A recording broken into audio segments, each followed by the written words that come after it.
21వ వచనం నుంచి కొన్ని మాటలు చదువుకుందాం. 21వ వచనం నుంచి 3వ అధ్యాయంలో సువార్త.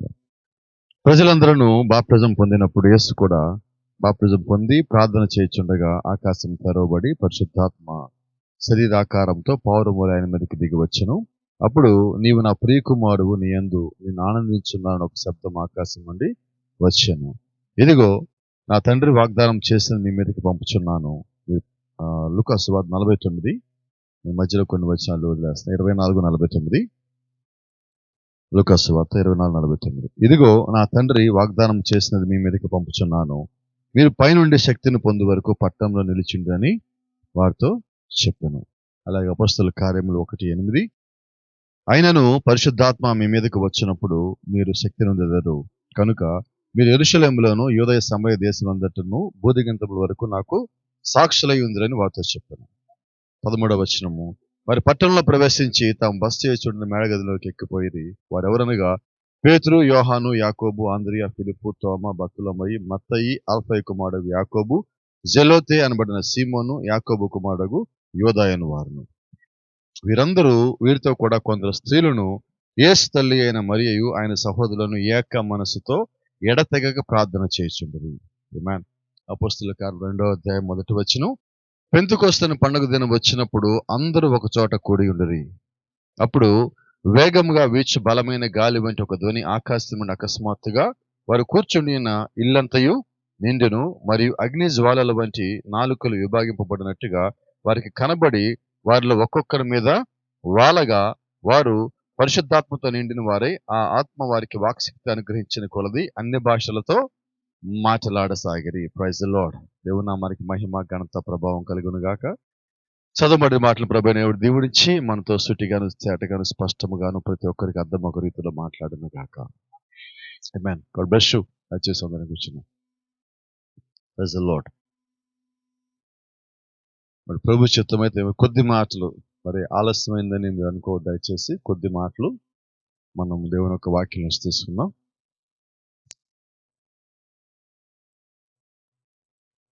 దేవుని కృప అయితే ఒక చిన్న వర్తమానం మాట్లాడుకునే ముందు కొన్ని మాటలు మిమ్మల్ని అడుగుదాం అనుకుంటున్నాను. యేసుక్రీస్తు బాప్తిజం పొందినప్పుడు బైబిల్ చెప్తా ఉంది, ఆకాశం తెరవబడి పైనుంచి పరిశుద్ధాత్మ పౌరపాకారంలో కిందకి దిగి వచ్చి ఆయన మీద నిలిచెను. ఆమేన్. గతంలో అడిగిన ప్రశ్న మళ్ళీ అడుగుతున్నా, ఆ పౌరము తర్వాత మళ్ళీ బయటికి వెళ్ళినదా? వెళ్ళలేదు. మరి యేసుక్రీస్తు మరణించినప్పుడు శిలువ మీద కేక పెట్టినప్పుడు ఆయన లోపల నుంచి రక్తము నీరు బయటకు వచ్చినాయి. మరి పౌరం ఏమైంది? ఎక్కడికి పైకి వెళ్ళిపోయిందా? అక్కడే ఉండిపోయిందా? ఏమైంది? చాలా జాగ్రత్తగా గమనించినట్లయితే లేఖనం ఎప్పుడు నిరర్ధకము కానివ్వదు. ఆమేన్. ఏ లేఖనము కూడా ఒకటి పలకబడిన తర్వాత అది జరగకపోవటం అనేది లేదు. దేవుడు ఒకటి ఇచ్చిన తర్వాత అది జరగకపోవటం అనేది లేదు. దేవుడు ఒకటి ఇచ్చాక ఎప్పుడు వెనకకి తీసుకోడు. ఆమేన్. జాగ్రత్తగా గమనించినట్లయితే ఆకాశము తెరవబడినది, పరిశుద్ధాత్మ పౌరపాకారణ కిందకి దిగి వచ్చినది, అది యేసు మీద నిలిచెను. తర్వాత ఇంకెవరు కనబడాలి. Praise the lord. దేవుని నామానికి మహిమ. అయితే ఒక మాట మీకు జ్ఞాపకం చేస్తున్నా, పరిశుద్ధాత్మ అంటే ఎవరు?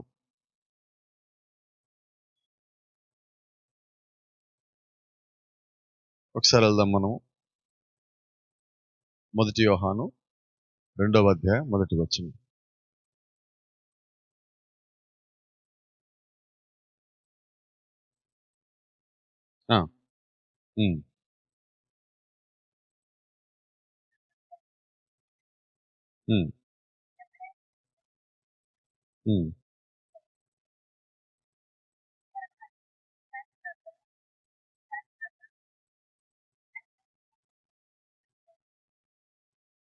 Praise the lord.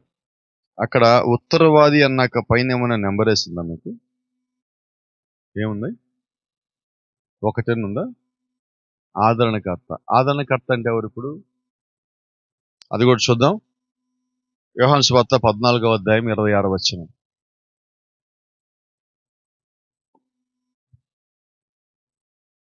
కొంచెం త్వరగా. ఆ, అంటే ఆదరణకర్త అంటే ఎవరు?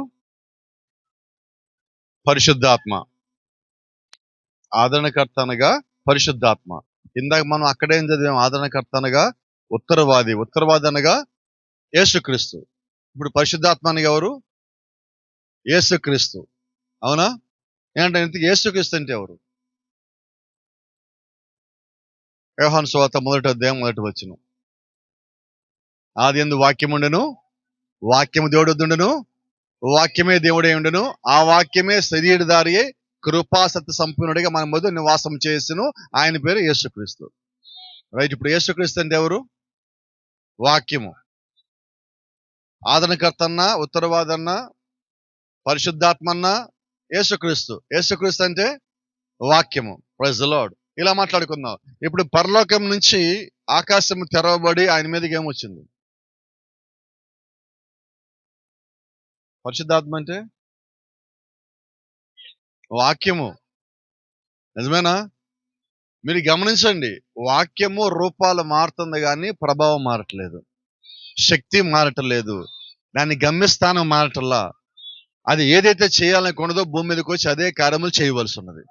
కాబట్టి ఇప్పుడు ఆదరణకర్త వేరు కాదు, ఉత్తరవాది వేరు కాదు, పరిశుద్ధాత్మ వేరు కాదు, వాక్యం వేరు కాదు, యేసుక్రీస్తు వేరు కాదు, తండ్రి వేరు కాదు, కుమారుడు వేరు కాదు, అందరూ కలిపి ఒక్కటే. ఒక్కడే దేవుడు మనం కలిగి ఉన్నాం. దానికి ఒక రుజువు కావాలంటే మొదటి కొరింథీ 8వ అధ్యాయము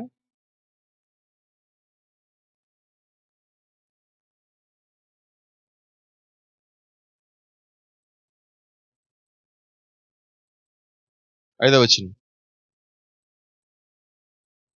దేవతలు అనబడిన వారును, ప్రభువులు అనబడిన వారును అనేకులు ఉన్నారు. ఉన్నారా లేదా? అంతేనా? దేవతలు ఎంతమంది ఉన్నారు? ప్రభువులు ఎంతమంది ఉన్నారు? సరే, 6వ వచనం చదవండి.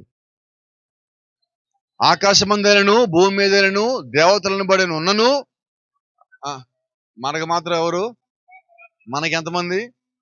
దేవతలు ఉన్నా లేకున్నా, ప్రభువులు ఉన్నా లేకున్నా మనకైతే ఇప్పుడు మరి తండ్రి దేవుడా, కుమారుడు దేవుడా, పరిశుద్ధాత్మ దేవుడా? ఒక్కడే దేవుడు. అయితే ముగ్గురులో ఎవరు దేవుడు? జాగ్రత్త మనం గమనించినట్లయితే ఒక చిన్న మీకు మర్మని చెప్తాను, త్వరగా మీరు అర్థం చేసుకుని అనుకుంటున్నాను నేను. మత్తయి సువార్తగా మీరు చదివితే, మత్తయి సువార్తలో యేసుక్రీస్తు యొక్క వంశావళి ఎక్కడి నుంచి రాసి ఉంటుందో తెలుసా? అబ్రహాం దగ్గర నుంచి రాసి ఉంటుంది, అంత ముందు ఉండదు. అబ్రహాం నుంచి రాసి ఉంటుంది. మత్తయి సువార్త చదివితే మనకేం అర్థం అవుతుంది అంటే యేసుక్రీస్తు యూదుల దేవుడు అని అర్థం అవుతుంది. లూకా సువార్త చదివితే ఎక్కడి నుంచి రాసి ఉంటుంది వంశావళి? ఆదాము దగ్గర నుంచి రాసి ఉంటుంది. లూకా సువార్త ఏం తెలియజేస్తుందంటే ఆయన లోకానికి దేవుడు అని. మీరు యోహాను సువార్త చదివితే ఇక్కడేం తెలియజేస్తుంది? ఆది నుంచి ఆయన వాక్యంగా ఉన్నాడు, ఆదిలో ఉన్న వాక్యమే దేవుడు, అంటే పరలోకం నుంచి ఆయన దేవుడు అయినాడు అని తెలుసు. ఇప్పుడు ఆయన యూదులకి దేవుడు, ప్రపంచానికి దేవుడు, ఆది నుంచి ఉన్న దేవుడు. ఈ మూడిట్లో మనం ఏం తీసుకుందాం? ఆది నుంచి ఉన్నాడు, ఒకడే దేవుడై ఉన్నాడు. అలాగే ఒకళ్ళేమో తండ్రి దేవుడు అంటాడు, ఒకళ్ళేమో కుమారుడు దేవుడు అంటాడు, ఇంకోళ్ళేమో పరిశుద్ధాత్మ దేవుడు అంటాడు. అయితే ఆదిలో ఏమున్నదో అదే దేవుడు. ఎలోహిం దేవుడు ఆయన. అంటే ఆయన ఏమీ లేకముందే ఆయన భూమి మీద ఉన్నాడు, భూమి కూడా లేకటానికన్నా ముందుగానే ఆయన ఇక్కడ ఉన్నాడు. Praise the lord. కాబట్టి ఈ రోజు మన మధ్యలో దేవుడు ఎలాగున్నాడు అంటే ఆది యందు ఎలాగున్నాడు, ఇప్పుడు అలాగే ఉన్నాడు. దానికి ఒక చిన్న వచనం మీకు జ్ఞాపం చేస్తా. ఆదికాండం 1వ అధ్యాయం 1వ వచనం చదువుతారా?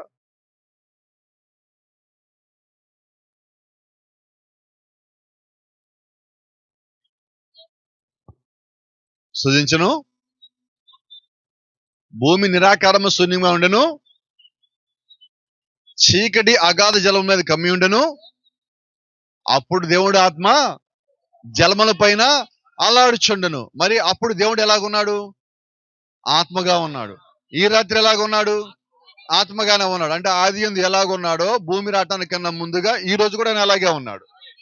అప్పుడు ఆయన వాక్యమైన ఆత్మ, ఈ రోజు వాక్యమైన ఆత్మగానే మన మధ్యలో ఉన్నాడు.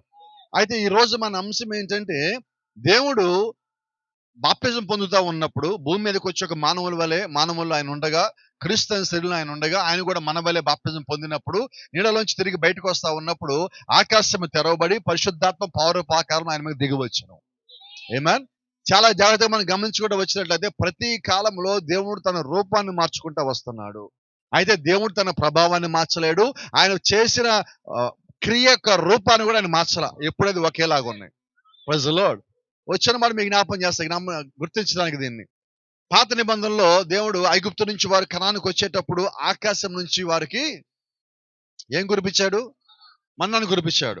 కొత్త నిబంధనలో యేసుక్రీస్తు గారిని భూమి మీదకి వచ్చినప్పుడు ఆయన ఏం చేశాడంటే, ఒక రొట్టెత్తుకొని ఆకాశం వైపు చూపించి కృతజ్ఞతాస్తుతులు చెల్లించి ఏం చేశాడు? తర్వాత ఎన్ని రొట్టెలు ఎంతమందికి పంచాడు? 5,000 మంది తిన్నాక 12 గంపలు పైకెత్తారు. అవునా? అంటే ఇప్పుడు ఈ రొట్టె ఎక్కడి నుంచి వచ్చింది? పాత నిబంధనలో మన్నా ఎక్కడి నుంచి వచ్చింది? మరి ఈ రొట్టె ఎక్కడి నుంచి వచ్చింది? ఈ రొట్టె విరిచి ఇలా ఇచ్చి పెడతా ఉంటే మళ్ళా ఇంకొకరికి ఇవ్వటానికి ఇక్కడ మళ్ళా రొట్టె తయారవుతుంది, మళ్ళా ఇచ్చి ఇవ్వాలి, అంతే కదా? అంటే ఆయనే సమస్తమై ఉన్నాడు. అప్పుడు యేసుక్రీస్తు ఒక మాట అన్నాడు, నన్ను మీరు నమ్మద్దు, అయితే నేను చేసిన కార్యములు బట్టి నా తండ్రి నా యందు ఉన్నాడని మీరు నమ్మండి. ఎందుకంటే ఈ కార్యములు నేను చేయటంలా నాలో ఉండి ఆయనే చేస్తున్నాడు. కాబట్టి ఇప్పుడు తండ్రి వేరు కుమారుడు వేరు కాదు, తండ్రి కుమారులో ఉన్నాడు. ఇది కుమారుడిది శరీరం అయితే తండ్రిది ఆత్మ అయి ఉన్నది. ఈ రోజు అదే ఆత్మ మన మధ్యలో ఉన్నది. అక్కడ చూడండి, ఈయన నా ప్రియ కుమారుడు, ఈయన యందు నేను ఆనందిస్తూ ఉన్నాను. ఒక చిన్న మాట, ఈయన యందు అంటే అర్థం ఏంటి తెలుసా? ఈయన లోపల, ఈయన లోపల.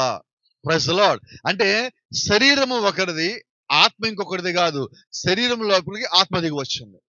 ఈ రోజు మనల్ని కూడా గమనించినట్లయితే ఆదికాండం 2వ అధ్యాయం 7వ వచనం చదువుదాం ఒకసారి. 2:7.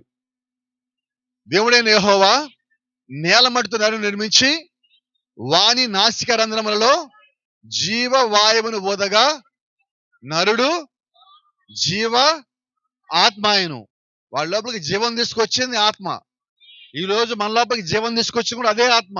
వాక్యం మన లోపలికి వచ్చాకే ఈ శరీరం కదల్చడం ప్రారంభించబడినది. కాబట్టి ఈ రోజు వాక్యమైన దేవుడు మనలో ఉన్నాడు కాబట్టి అది ఎలాగా జీవవాయువులాగా మన లోపల ఉన్నాడు. అక్కడ ఆత్మగా ఆయన లోపల ఉన్నాడు. ఈ రోజు మనం నడిపించే ఆత్మగా మన మధ్యలో ఉన్నాడు. అంటే ఆయన క్రియలు మారుతూనే ఉన్నాయి, ఆయన ప్రభావం మారటల్లా. ఆయన రూపాలు మారుతున్నాయి, ఆయన ప్రభావము మారటల్లా. ఇలా మాట్లాడుకుందాం. వారు ఐగుప్తు నుంచి కనానుకు వచ్చినప్పుడు దేవుడు వారి మధ్యలో ఎలాగున్నాడు? అగ్నిస్తంభంగాను మేఘస్తంభంగాను ఉన్నాడు. అగ్నిస్తంభంగాను మేఘస్తంభంగాను ఉన్న దేవుడు అప్పుడు ఎటువంటి కార్యములు చేశాడో ఆయన ఈ రాత్రి అటువంటి కార్యములే చేస్తున్నాడు. కారణం ఏంటంటే ఆయన వచ్చేది ఏ రూపమైనా వచ్చేది మాత్రము కార్యాలు చేయటానికి, వచ్చేది విశ్వాసం చుట్టానికి, విశ్వాసం ఉన్న చోట కార్యములు జరిగించడానికి. దేవుని నామానికి మహిమ ఘనత ప్రభావం కలుగును గాక. ఇక్కడ గమనించాల్సిన సంగతి ఇంకొకటి ఏంటంటే, ఎప్పుడైతే ఈయన బాప్తిజం పొంది అక్కడి నుంచి నీళ్ళ నుంచి బయటకు వస్తూ ఉన్నాడు యేసుక్రీస్తు, ఆయన లోపలికి ఆ పరిశుద్ధాత్మ పౌరపాకం దిగి వచ్చినప్పుడు ఈయన వెళ్ళినప్పుడు ఈ లోపల అదే ఆత్మ ఉండిపోయినది. నిజమేనా? నమ్ముతారా? నిజమేనా కదా? దానికి ఒక రుజువు ఏంటంటే, ఇదే యోహాను దగ్గరికి తర్వాత శిష్యులు ఒక మాట అడిగారు, అయ్యా నీవేనా క్రీస్తును, మేము ఇంకేమైనా వెంబడించాలని అడిగినప్పుడు ఆయన అంటున్నాడు, యేసుక్రీస్తుని చూపించి, ఇదిగో లోక పాపాలను మోసుకొని పోవు దేవుని యొక్క గొర్రెపిల్ల. రెండోది ఆయనకు ఒక రుజువు ఇవ్వబడింది, ఆయనకు ఒక సూచన ఇవ్వబడింది. ఏంటి ఆ సూచన అంటే, ఆకాశంలో నుంచి పరిశుద్ధాత్మ ఎవరి మీద వచ్చి నిలుస్తుందో ఆయనే దేవుడి కుమారుడు నువ్వు ప్రకటించాలి, అందుకొరకే నువ్వు భూమి మీదకి వచ్చావు. ఇప్పుడు ఆ ఆత్మ ఎవరి మీద వచ్చిందో ఈయన చూశాడు, దాన్ని ప్రకటించడం ప్రారంభించాడు. అలాగే శిష్యులు వచ్చి అడిగినప్పుడు, ఇదిగో నేను యేసుని కాదు, అదిగో యేసు అని చెప్పి ఒక గొర్రె పిల్ల పేరు చెప్పి యేసుకు శరీరం చూపించాడు. కారణం ఏంటంటే ఆ శరీరం లోపలికి పరిశుద్ధాత్మ దిగిరాటాన్ని యోహాను చూస్తున్నాడు. Praise the lord. కాబట్టి ఇప్పుడు యోహాను ఏం నమ్మాడంటే, పరిశుద్ధాత్మ ఎవరిలో అయితే ఉన్నదో అదిగో ఆయనే దేవుడై ఉన్నాడు. Praise the lord. ఇలా మాట్లాడుకుందాం. దేవుడు ఒకరోజు మోషేతో ఇలాగన్నాడు, కొండ మీద మాట్లాడుతూ వెళ్ళిపోయేటప్పుడు మోషే కొండ మీద నుంచి ఆ సూచనలు తీసుకుని వెళ్ళిపోతావు అంటే దేవుడు మోషేతో అంటున్నాడు, మోషే ఇదిగో ఇక మీద నువ్వు నీ అన్నయ్యన అహరోనుకును ఫరోకును దేవుడిగా ఉంటావు. ఇదేంటది? నేను తప్ప ఇంకొక దేవుడు లేడు అన్న దేవుడే మోషేని దేవుడు అంటున్నాడు. కారణం ఏంటంటే, ఇప్పుడు దేవుడు ఆ 40 సంవత్సరాలు నడిపించినప్పుడు మోషేతో పాటు దేవుడు ఉండాలి, మోషేలో దేవుడు ఉండాలి, అగ్నిస్తంభంలో దేవుడు ఉండాలి, మేఘస్తంభంలో దేవుడు ఉండాలి, ఆ ఇజ్రాయెల్ వెంబడించి ఆ బండలో దేవుడు ఉండాలి. అలాగే ఈ రోజు దేవుడు మనకి వాక్యం ఇచ్చి ఉండగా ఈ వాక్యంలో దేవుడు నివాసం ఉన్నాడు. అయితే కోప్పడకండి, ఒక మాట చెప్తా. దేవుడు బైబిల్లో లేడు, మరి ఎక్కడున్నాడు? ఆయన బైబిల్లో ఉండటం కోసం రాలేదు. ఆయన బైబిల్ ఇచ్చింది దేనికంటే, ఆ బైబిల్ నువ్వు తీసుకుంటే నీ లోపలికి ఆయన రావడానికి ఆయన బైబిల్ ఇచ్చాడు. అంతేనా? కాబట్టి నువ్వు సిలువను తీసుకున్నా, మరియం బొమ్మనో లేకపోతే యేసుప్రభు బొమ్మనో విగ్రహాన్నో ఫోటోను తీసుకుని దేవుడు దాని లోపల లేడు. దానిలో ఉండటానికి ఆయన రాలా. నువ్వు నమ్మినప్పుడు, విశ్వాసం కలిగి ఉన్నప్పుడు, వాక్యాన్ని చేర్చుకున్నప్పుడు, నువ్వు చేర్చుకున్న వాక్యాన్ని బట్టి ఆయన నీ లోపలికి దిగివచ్చే దేవుడై ఉన్నాడు. నిజమేనా? ఇలా మాట్లాడుకుందాం. ఇప్పుడు మోషేలోకి దిగి వచ్చాక పరిశుద్ధాత్మ, ఇప్పుడు మోషే ఏమయ్యాడు? మరి ప్రవక్తల లోపలికి దేవుడి దిగి వచ్చాక ప్రవక్తలు ఏమవ్వాలి? నిజమేనా? మరి కోపడకండి. ఇప్పుడు ఒకవేళ అదే దేవుడు మన లోపల దిగి వస్తే మనం ఎవరు? దేవుళ్ళమేనా మనం కూడా? చాలా జాగ్రత్త. ప్రభువులు అనబడిన వారును, దేవతలు అనబడిన వారును అనేక మంది ఉన్నను, మనకు దేవుడు ఒక్కడే. నువ్వు దేవుడివి కాలేవు, దేవుడు నీ లోపలికి వస్తాడు అంతే. ఈ తేడా మనం గమనించాలి. పరిశుద్ధమైన సంఘము లేదు, పరిశుద్ధమైన వ్యక్తి లేడు భూమి మీద. పరిశుద్ధాత్మ ఒకటే. పరిశుద్ధాత్మ ఏ వ్యక్తి లోపలికి వచ్చాడో ఆ వ్యక్తి పరిశుద్ధుడు. ఎవరిని బట్టి? ఆ వ్యక్తిని బట్టి కాదు, ఆ వ్యక్తిలో దిగొచ్చిన దేవుడు యొక్క శక్తిని బట్టి. అలాగే పరిశుద్ధమైన సంఘాల భూమి మీద లేవు. పరిశుద్ధంగా దేవుడు ఉన్నాడు కాబట్టి దేవుడు సంఘంలోకి దిగి వస్తే అది పరిశుద్ధమైన సంఘమై ఉన్నది. కాబట్టి ఈ రోజు మనం పరిశుద్ధంగా కూడుకోవాలంటున్నాం. మనం కూడుకున్నప్పటికీ దేవుడు మన మధ్యకు దిగి రావాల్సి ఉన్నాడు. ఆయన మనల్ని నడిపించవలసి ఉన్నాడు. ఆయన మనల్ని దీవించవలసి ఉన్నాడు. ఆయన మన మధ్యలో కదలవలసి ఉన్నాడు. ఆయన మన మధ్యలోకి దిగి వచ్చి కార్యములు చేయవలసి ఉన్నాడు. దేవుడు మనకి మహిమ. సరే, మాట్లాడుకుందాం. ఆయన బాప్టిజం పొంది నీళ్ళలోంచి దిగి బయటకు వస్తా ఉన్నప్పుడు బైబిల్ చెప్తా ఉన్నది, పరిశుద్ధాత్మ పౌరపాకాలు ఆయన మీద దిగి వచ్చినది. ఆమేన్. తర్వాత రెండో బస్సు మనం అనుకున్నాం, ఆయన సిలువేసినప్పుడు, మత్తయి సువార్త 27వ అధ్యాయంలో సిలువేసినప్పుడు చివరిగా కేక పెట్టి సమాప్తం అన్న తర్వాత, ఇదిగో నా ఆత్మ నీకు అప్పగించుకొనుచున్నాను. ఈ లవ్ గోస్ట్. ఆయన తన ఆత్మను అప్పగించేసుకున్నాడు. ఇందా మనం మాట్లాడుకున్నాం, పరిశుద్ధ ఆత్మ. మరి ఈయనేమంటారు? నా ఆత్మ నీకు అప్పగించేసుకున్నాను అన్నాడు. అంటే ఇప్పుడు ఆత్మ పైకి వెళ్ళిపోయిందా? చెప్పండి త్వరగా. వెళ్ళదు, ఇచ్చింది పోదు. ఓ చిన్న ప్రశ్న అడుగుతాను, కన్ఫ్యూజన్ లేకుండా క్లారిటీ రావడం కోసం. దేవుడు శరీరాలు తీసుకుంటాడా, ఆత్మలు తీసుకుంటాడా? గట్టిగా చెప్పండి. షూర్. ఏలియన్ తీసుకున్నాడా, ఏలి ఆత్మను తీసుకున్నాడా? ఏలియన్ తీసుకెళ్ళాడు, ఆత్మ కింద వదిలిపెట్టాడు. మనం ఏమనుకుంటున్నాం? దేవుడు ఆత్మలు తీసుకెళ్తున్నాడు. సరే, యేసుక్రీస్తు శరీరం పైకి వెళ్ళింది, పరిశుద్ధాత్మ కిందే ఉన్నది. ఇప్పుడు మనకేం అర్థం కావాలి? దేవుడు ఏం తీసుకెళ్తున్నాడు? ఏలియాని తీసుకెళ్ళిపోయాడు, కానీ ఆత్మ ఎక్కడుంది? ఎలీషాని తీసుకెళ్ళిపోయాడు, ఆత్మ ఎక్కడుంది? బాప్తిస్మ యోహాను తీసుకెళ్ళిపోయాడు, ఆత్మ ఎక్కడుంది? ఇదేంటిది? మనం అనుకునేదానికి అంత రివర్స్ లో ఉన్నది. సరే, ఇంకో చిన్న ప్రశ్న, అలాగే సందర్భం వచ్చింది కాబట్టి మనం ఒక ఆర్డర్లో ప్రార్థన చేస్తాం కదా. ఏంటి ఆర్డరు? తండ్రి, కుమార, పరిశుద్ధాత్మ. ఇప్పుడు అడుగుతున్న ప్రశ్న ఏంటంటే, కుమారుడు ముందా, పరిశుద్ధాత్మ ముందా? ఇద్దరు ఎవరు ముందు వచ్చారు? పరిశుద్ధాత్మ నిన్ను కమ్ముకోవటం వల్ల నువ్వు కుమారునిగా అంటావు. అంటే కుమారుడు లోపల రావాలంటే ముందెవరు రావాలి? పరిశుద్ధాత్మ రావాలి. అంటే ఇప్పుడు ప్రార్థన ఆర్డర్లో పెట్టండి. అంటే మనకి నచ్చినట్టు కాదు, మనం ఇప్పుడు ఇంతకాలం చేస్తున్నట్టు కాదు. ఇప్పుడు కుమారుడు ముందా, పరిశుద్ధాత్మ ముందా? నిజమేనా?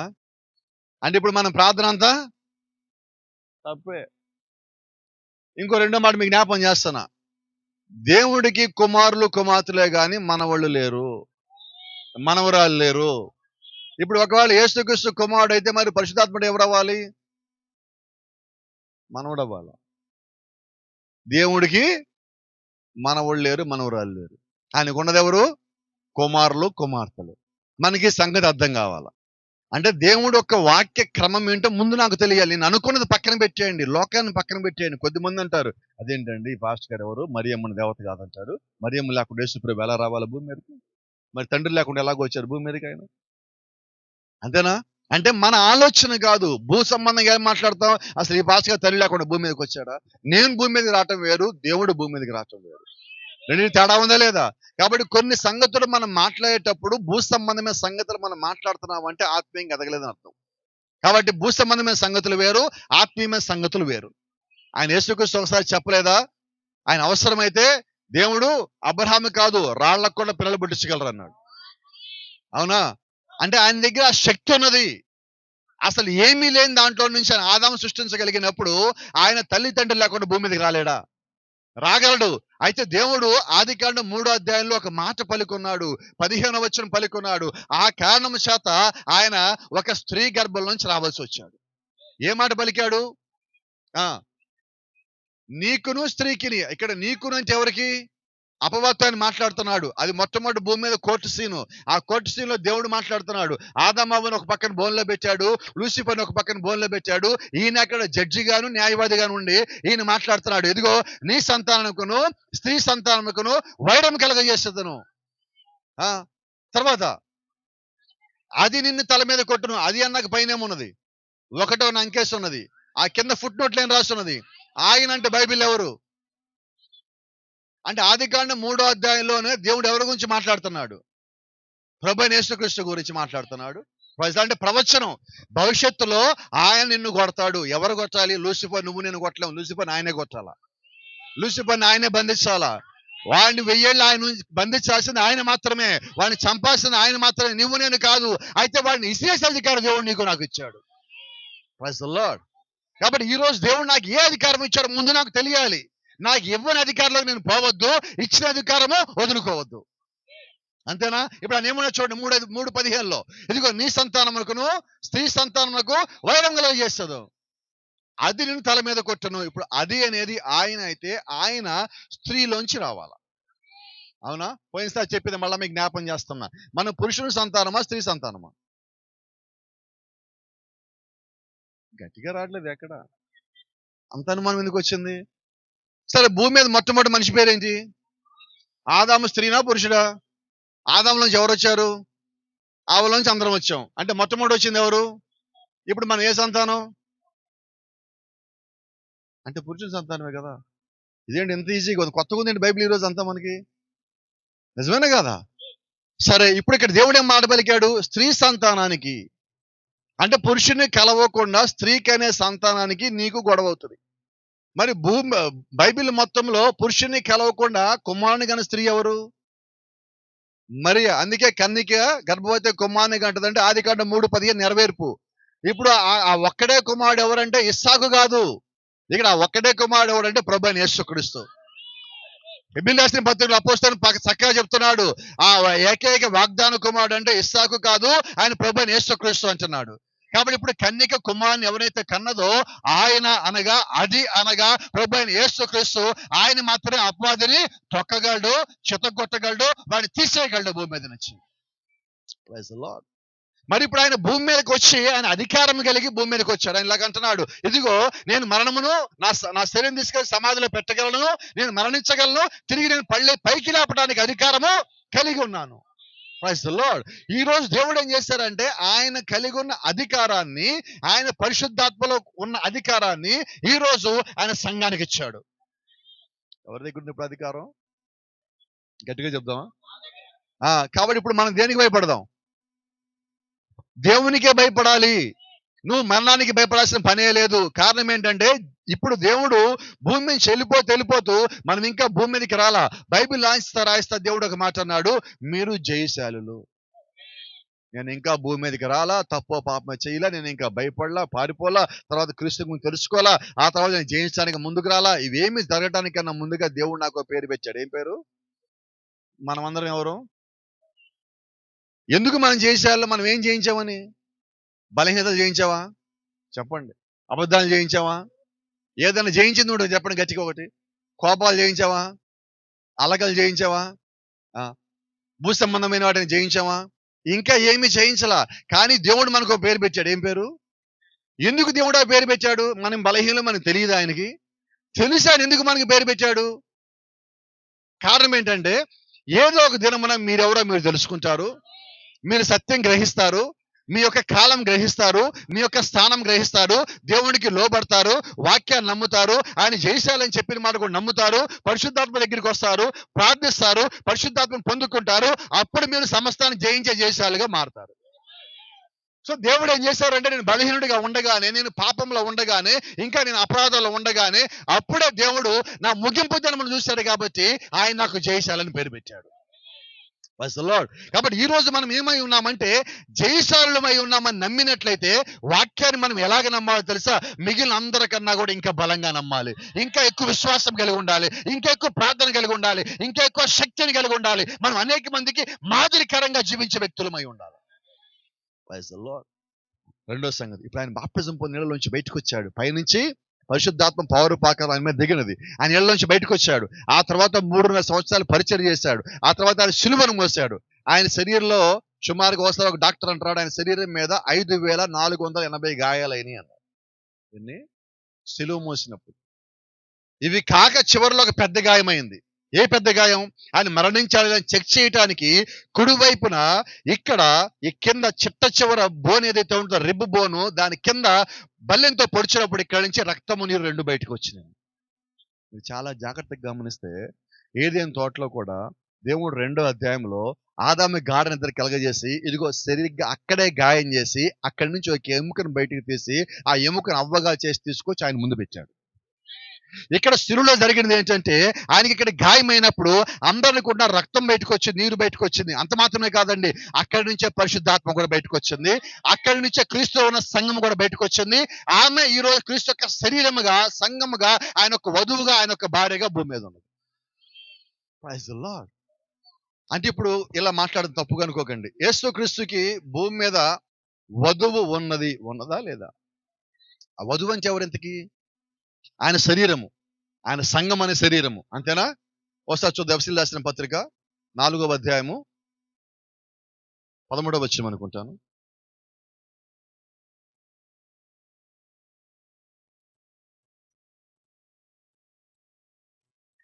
చదవండి. పరిశుద్ధులు సంపూర్ణగునట్లు క్రీస్తు శరీరము క్షేమావధి చెందుటకు. ఎవరి శరీరము? క్రీస్తు శరీరం క్షేమావధి చెందటం ఏంటి? ఇక్కడ క్రీస్తు శరీరం అంటే సంఘము, అవునా? కింద చదువుదాం చూడండి. క్రీస్తు శరీరము క్షేమాభివృద్ధి చెందుటకు పరిచర్య ధర్మం జరుగుటకు ఆయన కొందరిని అపోస్తలుగాను, కొందరిని ప్రవక్తలుగాను, కొందరిని సువార్తికులుగాను, కొందరిని కాపరులుగాను ఉపదేశంగా నియమించను. ఈ అపోస్తలు, ప్రవక్తలు, కాపరులు, సువార్తికులు ఉపదేశం ఎవరికి బోధిస్తారు? సంఘానికి. ఏ సంఘము? క్రీస్తు శరీరం అనే సంఘము. అంటే ఈ రోజు ఇక్కడ కూర్చొని మనమందరం ఎవరము? క్రీస్తు శరీరము.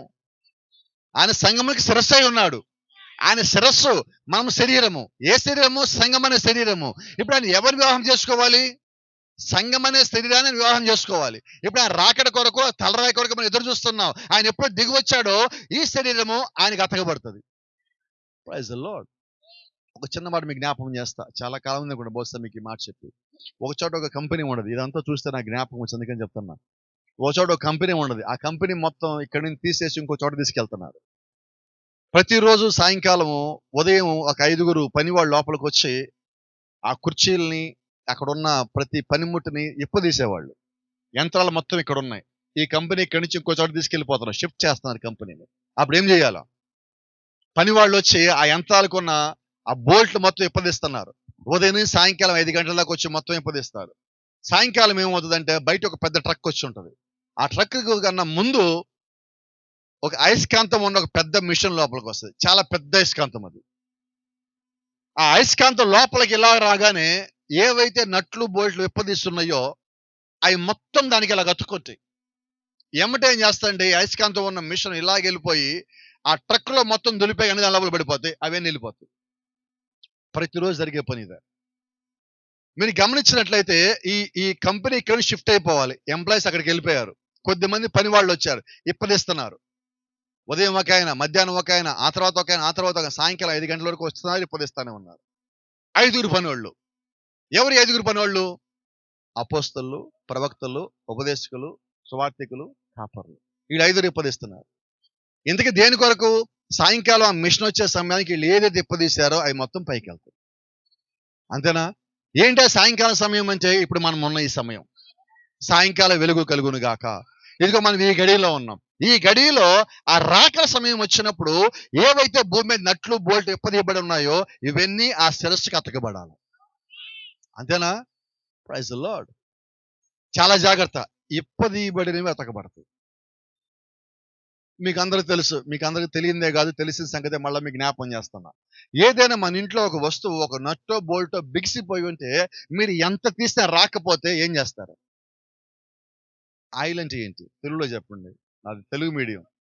ఏంటది? నూనె అంటే ఏంటి? బైబిల్లో నూనె దేని సాదృశ్యం? అంటే నట్లు కానీ బోల్ట్ కానీ రాకపోతే ఏమయ్యాలి అక్కడ? వాళ్ళ సంఘానికి రాకపోతే ఏమయ్యాలి అక్కడ? ప్రార్థన చేయకపోతే ఏమయ్యాలి అక్కడ? క్రమంగా లేకపోతే ఏం చేయాలి అక్కడ? అక్కడ పరిశుద్ధాత్మ నువ్వు పెట్టవలసి ఉన్నావు. అప్పుడు దాని నుంచి వాళ్ళు విడుదల పొందుకోవాలి. మత్తయి సువార్త 16 అధ్యాయం యేసుక్రీస్తు చెప్పిన మాట మీకు జ్ఞాపకం ఉండదా? పేతురు, నీకు పరలోక రాజ్యం తాళం చెవులు ఇస్తున్నా, నువ్వు ఇక్కడ భూమి మీద ఏం విప్పుదువో నేను పరలోకంలో విప్పుతా. ఇప్పుడు అపోస్తలుకి ఆయన ఏమి ఇచ్చిన అధికారము? భూమి మీద నువ్వు ఎవరి పాపాలు విప్పుతావో నేను అక్కడ వాళ్ళని వదిలేస్తా. ఇక్కడ నువ్వు ఎవరిని బంధిస్తే వాళ్ళు బంధిస్తాను అక్కడ. అంటే భూమి మీద ఆయన కొద్దిమందికి అధికారం ఇచ్చాడు. ఎందుకు అధికారం ఇచ్చాడంటే మనం పరలోకం రావాలని ఆయన కొద్దిమందికి అధికారం ఇచ్చాడు. దేవుని నామానికి మహిమ ప్రభావం కలుగును గాక. ఒకసారి చూద్దాం మత్తయి సువార్త 16 అధ్యాయము బహుశా 18 అనుకుంటా. 16 చదవండి, త్వరగా అర్థమవుతుంది. సీమోను బరియను ధన్యుడు, రక్త మాంసం నీకు ఈ సంగతి బయలుపరచలేదు కానీ పరలోకం ముందు నా తండ్రి నీకు సంగతి బయలుపరచును. తర్వాత మత్తయి సువార్త ఏమన్ ప్రైజ్ లార్డ్. ఇంకా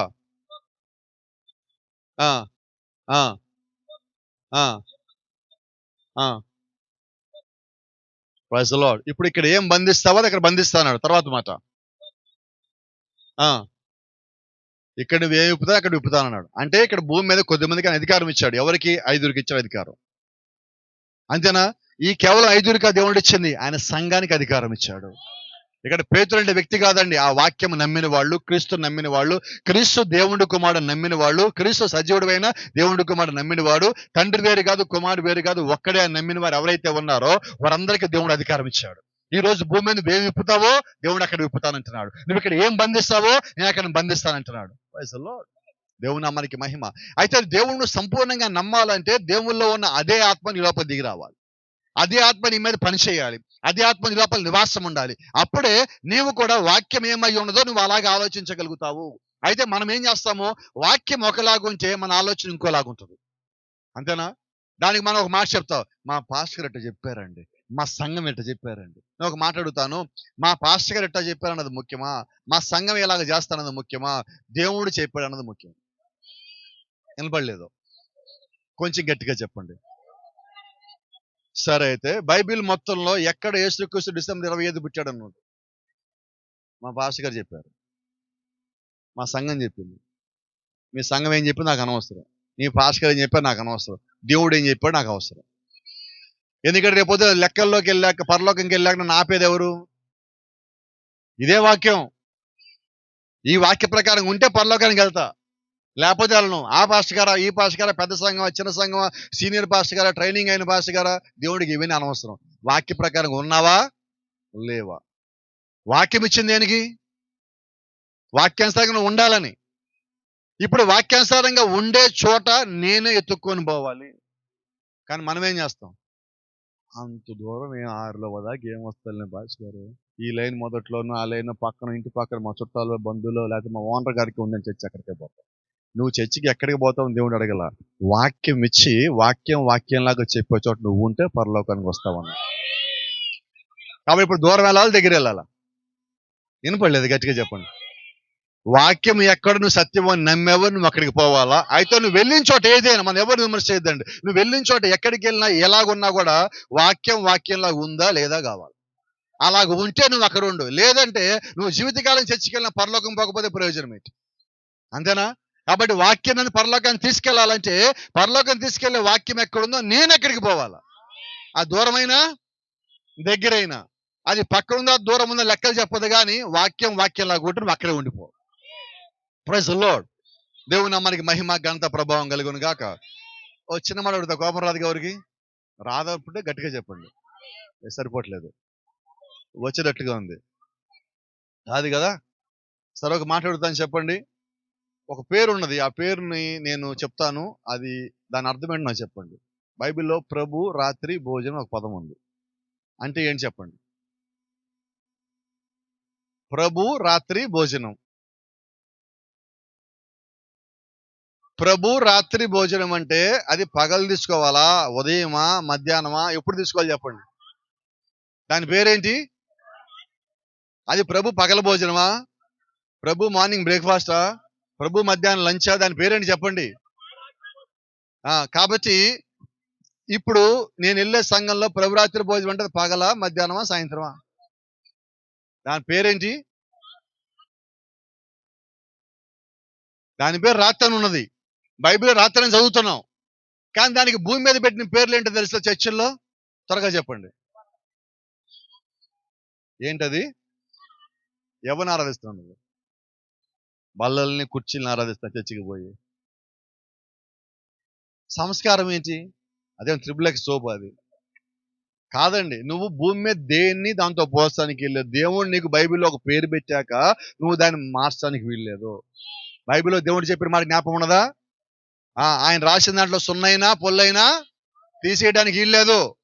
ఉన్నది ఉన్నట్టుగా నువ్వు తీసుకోవాలా. దానికి ఏం కలపకూడదు, ఏం తీసేయకూడదు. రైట్. ఇప్పుడు పాస్టర్ గారు ఏం చేస్తారు? పాస్టర్ గారు మీరు చెప్తారు, మేము కూడా రాత్రి నమ్ముతాం. కాకపోతే ప్రభు రాత్రి భోజనం రాత్రికాలం రమ్మంటే పగలే చాలా మంది చర్చికి రారండి. రాత్రి ఇంకేం వస్తారు? చర్చికి వచ్చే వాళ్ళు 300 మంది సిస్టర్సే. వాళ్ళ భర్తలు సాయంకాలం పంపించరు. కాబట్టి అందుకని పొద్దున్న పెడుతున్నాం. ఏదో ఒకటి భాషగా తీసుకుంటున్నారు కదా. ఏదో ఒకటిలే కాదు. నువ్వు క్రమం తప్పావా? మీకు బైబిల్ ఒక మాట జ్ఞాపకం చేయాలి. మళ్ళీ ఒకరోజు పెద్ద పెద్ద పాస్టర్లు మొత్తం పరలోక రాజ్యం వచ్చారు. తెల్ల బట్టలు వేసిన పాస్టర్లు అందరూ వచ్చారు. తెలుసుగా మీకు, తెల్ల డ్రెస్ వేసుకొని వస్తారు. వాళ్ళందరూ పరలోకం వచ్చి గుమ్మం దగ్గర వాళ్ళు ఆపేశారు.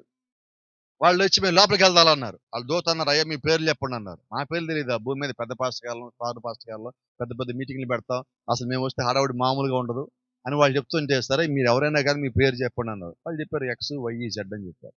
చదివాడు మొత్తం. చూసి, అయ్యా ఏమనుకోవద్దు, మీ పేర్లు గొర్రెపిల్ల జీవగంధంలో లేవు, మీరు లోపల రావడానికి వీల్లేదు. వాళ్ళు అన్నారు, మమ్మల్ని అవమానిస్తే ఏమిటో తెలుసా భూమి మీద నీకు అన్నారు. మీరు ఎవరైనా కానీ మీ పేర్లు లేవు, లోపల రావడానికి వీల్లేదు అన్నారు. వాళ్ళు అడిగారు, సరే అసలు నీ మీద కంప్లైంట్ చేద్దాం అనుకుంటున్నాం, మా పేర్లు ఉన్నా నువ్వు లేవని మాకు అబద్ధం చెప్తున్నావు, కాబట్టి నీ మీద కంప్లైంట్ చేద్దాం అనుకుంటున్నాం, కంప్లైంట్ ఎవరు చేయాలి అన్నారు. అప్పుడు ఆయన పక్కకు చూపించాడు. అక్కడ ఒక తెల్ల డ్రెస్ వేసుకొని ఒక ఆయన ఉన్నాడు, తెల్లగడ్డం కలిగి ఒక ఆయన ఉన్నాడు. కొంచెం వెలుగు మహిమ అంతా కనిపిస్తుంది ఆయన దగ్గరికి. వీళ్ళు చూపించి, అయ్యా మీకు కంప్లైంట్ ఉంటే ఆయన దగ్గరికి పోయింది, ఆయన ఏం చెప్తే మేము అది చేస్తాం, ఆయన రమ్మంటే మీరు వచ్చేదురు కానీ మాతో పని కూడా లేదు, మీరు వెళ్ళిపోవచ్చు అన్నారు. ఆయన దగ్గరికి వెళ్ళాడు. అయ్యా మేము భూమి మీద వచ్చాం, పెద్ద పెద్ద పాస్టర్లు సంఘాలు పెట్టాం, ఇలా చేసాం, అలా చేసాం, ఆ పని చేసాం, ఈ పని చేసాం, ఈ నామంలో దెయ్యారాధనలు పెట్టాం, అద్భుతాలు చేసాం, ఆశ్చర్యకార్యాలు చేసాం, స్వస్థతలు, సువార్తలు ఒకటిగా చాలా చేసాం, ఎన్ని చేయాలని చేసి వచ్చాం, మమ్మల్ని ఆ గుమ్మం దగ్గర ఆపేశాడు. అప్పుడు ఆయన ఏమన్నాడు గుర్తుందా మీకు? వినపడలా? అక్రమము చేయవాళ్ళారా? దానికన్నా ముందు ఒక మాట అన్నాడు, మీరెవరో నేను ఎరుగను, అక్రమము చేయవాళ్ళారా మీరు నా యుద్ధం నుండి తొలగిపోండి. ఒకవేళ మన పాస్టర్ గారు లేకపోతే మన సంగతి ఏంటి? ఇంతకని ఏం తిట్టాడు? అక్రమం అంటే ఏంటి? క్రమములో లేనిది అక్రమము. ఏది క్రమము? వాక్యం క్రమము. అంటే వాక్యానుసారంగా నువ్వు చేయనప్పుడు అది అక్రమమే. అక్రమము చేస్తే నువ్వు పరలోక రాజ్యం పోలేవు. మరి మన భక్తి ఎందుకు? మన ప్రార్థన ఎందుకు? మన సంఘానికి వెళ్ళింది దేనికి? వచ్చింది దేనికి? పను పరిచయం చేసింది దేనికి? ఇవన్నీ చేసింది దేనికి? పరలోక రాజ్యం వెళ్ళాలని. అదే మనం పోగొట్టుకుంటే మన భక్తి వల్ల ప్రయోజనం ఏంటి? కాబట్టి నేనేమంటానంటే, వాక్యము క్రమముగా ఉన్న చోట నువ్వు క్రమముగా ఉండు. దేవుని నడిపించిన చోట సత్యమైన వాక్యం ఖచ్చితంగా ఉండి తీరుతుంది. ఆ వాక్యాన్ని నువ్వు నమ్ము. నువ్వు ఎన్ని బలహీనతల్లో ఉన్నా, ఎన్ని ఇబ్బందుల్లో ఉన్నా, దేవుడు ప్రతి బలహీనతలో నుంచి నేను బయటికి తేగల సముద్రుడై ఉన్నాడు. ఒకవేళ నాకు ఆర్థికంగా ఇబ్బంది అంటావా, నువ్వు ప్రార్థన చేయి. నువ్వు వెళ్ళలేని దూరంలో సంఘం ఉందా, నువ్వు ప్రార్థన చేయి. దేవుడిని నడిపించగలడు, దేవుడు నీకు సహాయం చేస్తాడు, దేవుడు నీకు శక్తి ఇస్తాడు, దేవుడు నీకు బలం ఇస్తాడు. ఎందుకంటే ఆయన చిత్తాన్ని వెంబడించాలనుకున్నప్పుడు దేవుడికి సహాయం చేసే దేవుడై ఉన్నాడు. కాబట్టి నువ్వు మనం సాకులు చెప్పొద్దు, కారణాలు చెప్పొద్దు. సత్యం తెలిసాక మనం చేయకుండా ఉండవద్దు. Praise the lord. ఓసారి చూడండి, మన 2 సార్లు లోపలికి వచ్చి చెప్పకపోతే నేను లెక్క చెప్పాలా? దిగ్గమకాండంకి వెళ్దాం ఒకసారి త్వరగా. 12వ అధ్యాయంకి వెళ్దాం త్వరగా.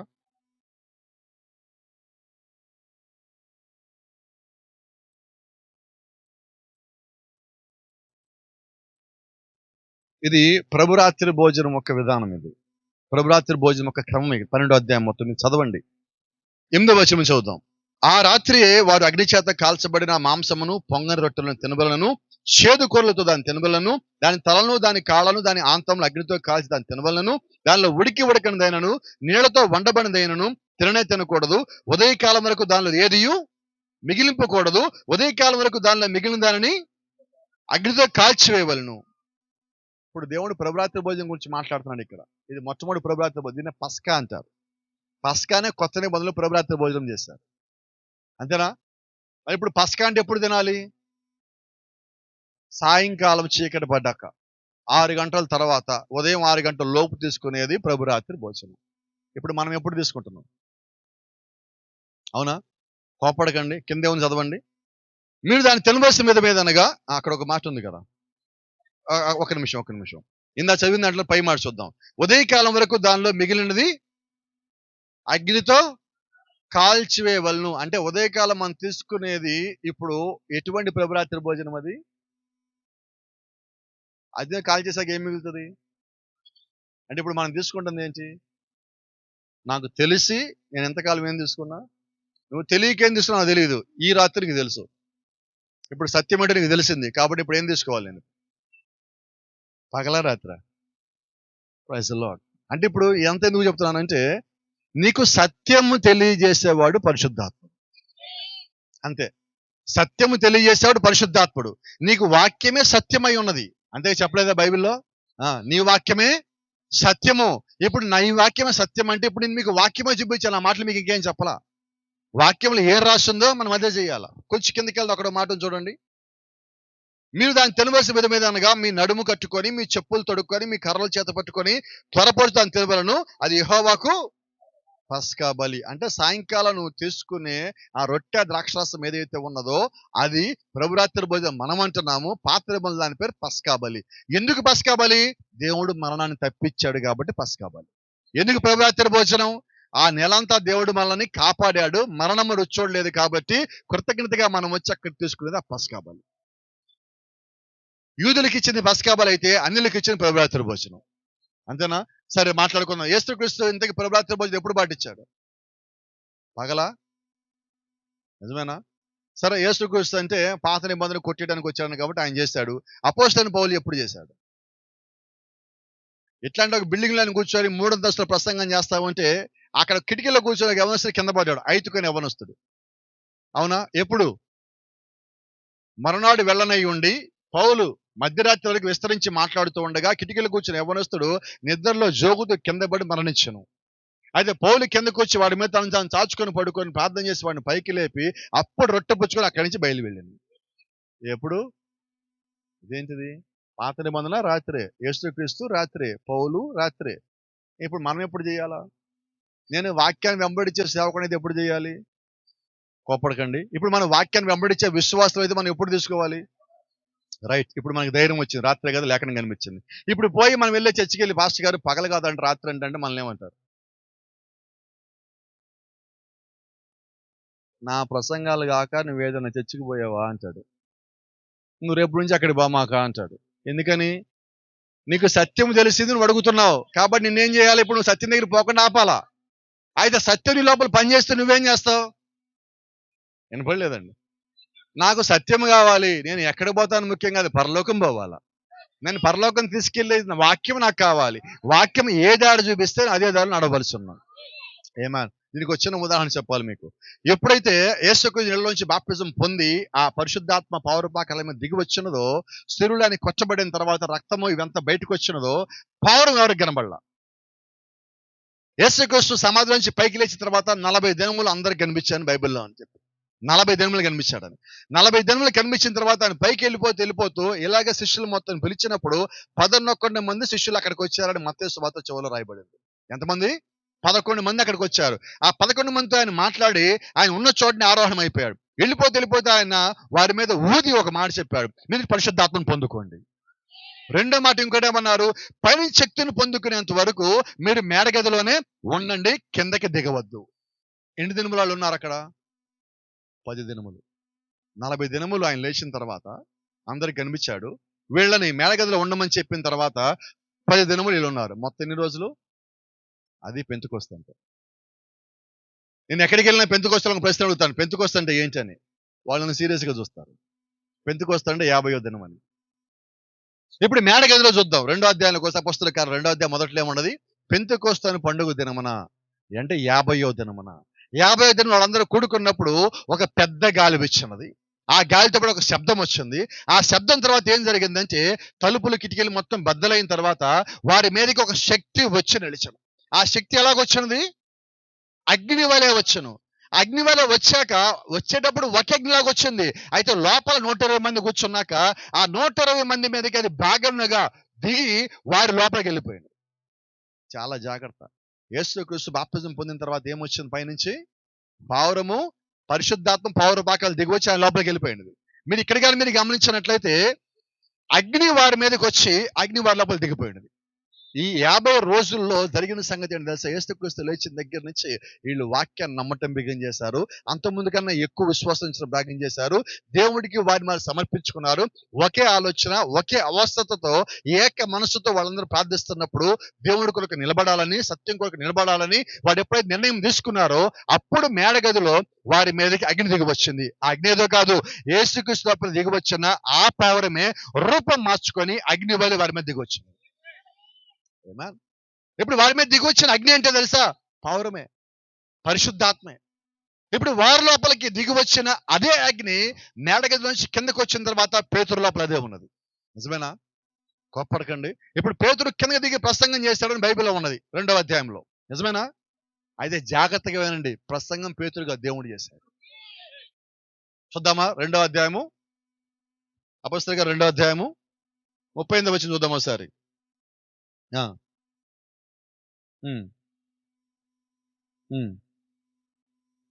దానికన్నా ముందు ఒక్క మాట మీతో చదివించాలి నేను. 4వ వచనం, 3-4 వచనాలు చదువు. 2వ అధ్యాయమే. మరియు అగ్నిజ్వాలల వంటి నాలుకలుగా విభాగింపబడినట్లుగా వారికి కనబడి వారిలో ఒక్కొక్కరి మీద వాలగా అందరూ పరిశుద్ధాత్మ నిండిన వారై ఆత్మ వారికి వాక్చేత అనుగ్రహించిన కొలది మాట్లాడసాగిరి. వాళ్ళలో అన్ని భాషలు మాట్లాడే వారిలో పేతురు కిందకి దిగాడు మేడగది నుంచి ముందు. ఇప్పుడు దిగిన తర్వాత ఇప్పుడు చదవండి 38వ వచనం. పేతురు మాట్లాడుతున్నాడు. పేతురులో ఉన్న పరిశుద్ధాత్ముడు మాట్లాడుతున్నాడు. మీరు మారు మనసు పొంది పాప క్షమాపణ నిమిత్తము ప్రతివాడు యేసుక్రీస్తు నామమున చెప్పండి. ఇప్పుడు ఏ నామంలో పొందాలి బాప్తిజం? రైట్. ఎందుకు పొందాలి? యేసుక్రీస్తు నామంలో ఎందుకు పొందాలి? చాలా జాగ్రత్తగా గమనిస్తే ఆత్మ రక్తం గార్చలేడు. తండ్రిగా ఆయన ఉన్నప్పుడు ఆయన ఆత్మగా ఉన్నాడు. ఈ రాత్రి మన మధ్య పరిశుద్ధాత్మగా ఉన్నాడు. ఆత్మ రక్తం గార్చలేడు. ఆత్మకి శరీరం కావాలి, రక్తం గార్చాలంటే. మన పాపాలను తీసుకుపోవటానికి రక్తం కావాలి. మన పాపాలు కరగటానికి రక్తం కావాలి. రక్త ప్రోక్షణ లేకుండా పాప క్షమాపణ లేదని బైబిల్ చెప్తున్నది. రక్త ప్రోక్షణ జరగాలి, పాప క్షమాపణ జరగాలి. అయితే ఎవరి రక్తము? గొర్రెల రక్తము, మేకల రక్తము, కోడెల రక్తము మనకు పనిచేయదు. అంతేనా? ఒకసారి చూద్దాం. ఎబ్రాయీయుల పత్రిక 10వ అధ్యాయం.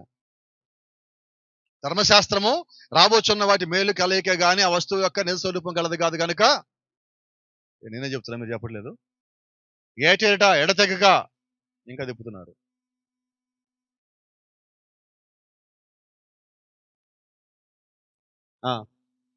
రెండవ వచనం చదవండి.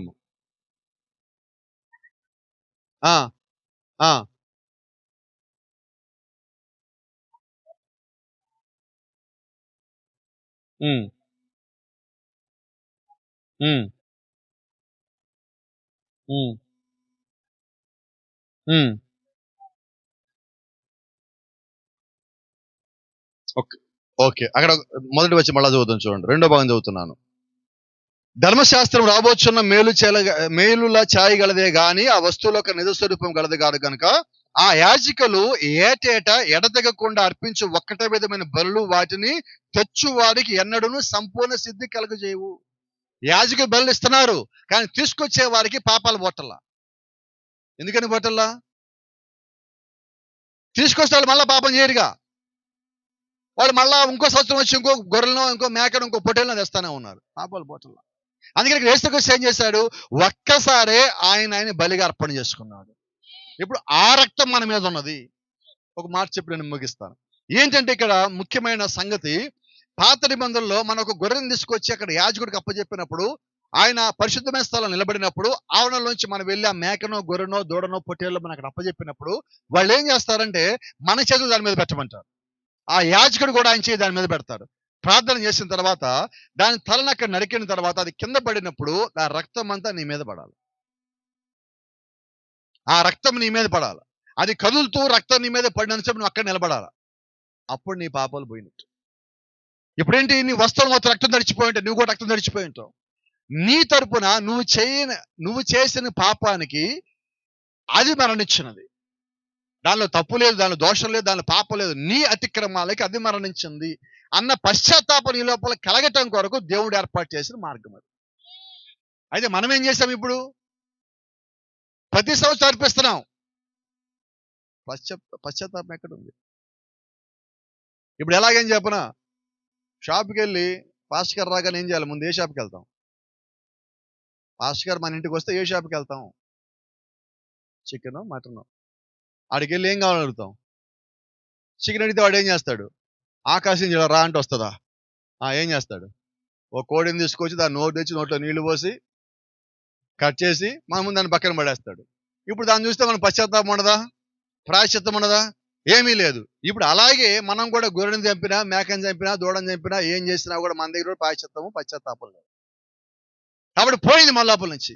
అందుకని దేవుడు ఏం చేశారంటే వీళ్ళ లోపల అవన్నీ పోయినది కాబట్టి ఆయనే బలిగా అర్పించుకున్నాడు. ఈ రోజు మన మీద ఏ రక్తం ఉన్నది? గొర్రెల రక్తం కాదు, మేకల రక్తం కాదు, ప్రభు అయిన యేసుక్రీస్తు యొక్క రక్తం ఉన్నది. ఆ రక్తం మన పాపాలను కడిగినది. ఎందుకని యేసుక్రీస్తు మన బాప్తిజం పొందాలంటే ఆ శరీరంలోని రక్తమే మన పాపాలను కడిగినది. ఎందుకు ఆయన శరీరము, ఎందుకు ఆయన నామము? చాలా మంది అంటారు వీళ్ళు యేసునామం అండి, యేసునామం అండి. యేసునామం కాక ఇంకేం నామం మరి? మన పాపాలు తీసేసింది ఎవరు? సరే, ప్రార్థనలో ముగింపులు ఏం పలుకుతున్నాం? యేసుక్రీస్తు నామములో అడుగుతున్నాము. ప్రార్థన అడగడానికి యేసుక్రీస్తు, పాపాలు పోవడానికి యేసుక్రీస్తు, రక్తానికి యేసుక్రీస్తు, అన్నిటికీ యేసుక్రీస్తు. కానీ బాప్తిజం దగ్గర రాగానే ఏమంటాం? తండ్రి, కుమార, పరిశుద్ధాత్మ. ఇప్పుడు పెద్ద ప్రశ్న ఆశ గారు, మత్తయి సువార్త 28వ అధ్యాయం చదివింది ఒకసారి.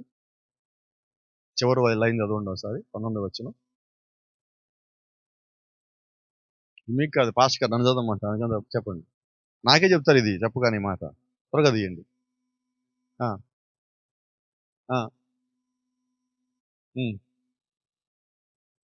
చివరి వచనం, 28వ అధ్యాయం చివరి వచనం. నేను మీకు ఏ సంగతి ఆజ్ఞాపించుతునో వాటన్నిటిని గైకొని వల్లని వారికి బోధించుడి. ఇదిగో దానికన్నా పైన వచ్చింది చదవండి ఒకసారి. మీరు వెళ్ళి సమస్త జనులను శిష్యులుగా చేయుడి. తండ్రి యొక్కయు, కుమారుని యొక్కయు, పరిశుద్ధాత్మ యొక్కయు నామములోనికి వారికి బాప్తిజం ఇవ్వండి. పాస్టర్ ఇక్కడ చూడండి దేవుడు ఏం చెప్పాడు. ఇప్పుడు చెప్పండి, మేము దేవుడు చెప్పింది చేయాలా? ఏ మాత్రం చదువుకొని సంతకం పెట్టలేదు నిశ్చయాన్ని అని పేతురు చెప్పింది చేయాలా? మనకేం బోధించబడింది? యేసుక్రీస్తు అంటే దేవుడు. మరి పేతురులో ఉన్నది ఎవరు? చాలా జాగ్రత్త, చాలా జాగ్రత్త. యేసుక్రీస్తు ఆయన శరీరంలో ఉండగా, భూమి మీద మానవునిగా ఉండగా ఒక మాట చెప్పాడు. ఇదిగో మీరు నన్ను తిడుతున్నారు, దూషిస్తున్నారు, నేను మిమ్మల్ని క్షమిస్తా. అయితే వెళ్ళిపోయిన తర్వాత పరిశుద్ధాత్మ వస్తాడు. ఆయనకు వ్యతిరేకంగా మీరు ఒక్క మాట మాట్లాడినా ఈ యుగంలో కానీ రాబోయే యుగంలో కానీ మీకు పాప క్షమాపణ లేదు. అంటే పరిశుద్ధాత్మ చెప్పిన దానికి నువ్వు ఒక్క మాట వ్యతిరేకంగా మాట్లాడినా కూడా పాప క్షమాపణ లేదు. ఇప్పుడు చెప్పండి, పేతురులోంచి మాట్లాడింది ఎవరు? వినపడలా? పరిశుద్ధాత్మ. ఇప్పుడు పేతురు చెప్పిందని కాదంటే నా హక్కు ఉందా? ఒకవేళ కాదంటే ఏమవుతుంది? అసలు బాప్తిజం పొందేది దేనికి? మరి పొందాల్సినట్టుగా పొందకపోతే మనకేం లేదు. మనం పొందామనుకుంటున్నాం కానీ అక్కడ పాప క్షమాపణ లేదు. చెప్పండి ఏంటి సంగతి? ఇప్పుడు నా మాటలు మీకు అర్థమవుతున్నాయా? పరిశుద్ధాత్ముడు వచ్చింది దేనికంటే ఆయన సర్వసత్యం మీకు బోధిస్తాడు. అంతేనా? ఒకసారి చూద్దాం, మళ్ళీ మొదటికి వద్దాం. యోహాను సువార్త 14వ అధ్యాయము 20వ వచనం, 26వ వచనం.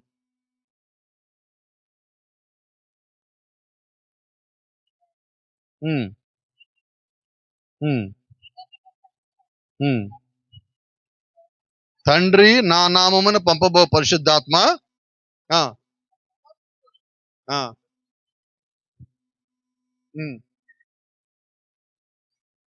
ఏం చేస్తాడు? పరిశుద్ధాత్మ వచ్చి ఇప్పుడు కొత్త చెప్తాడా, పాతే జ్ఞాపకం చేస్తాడా?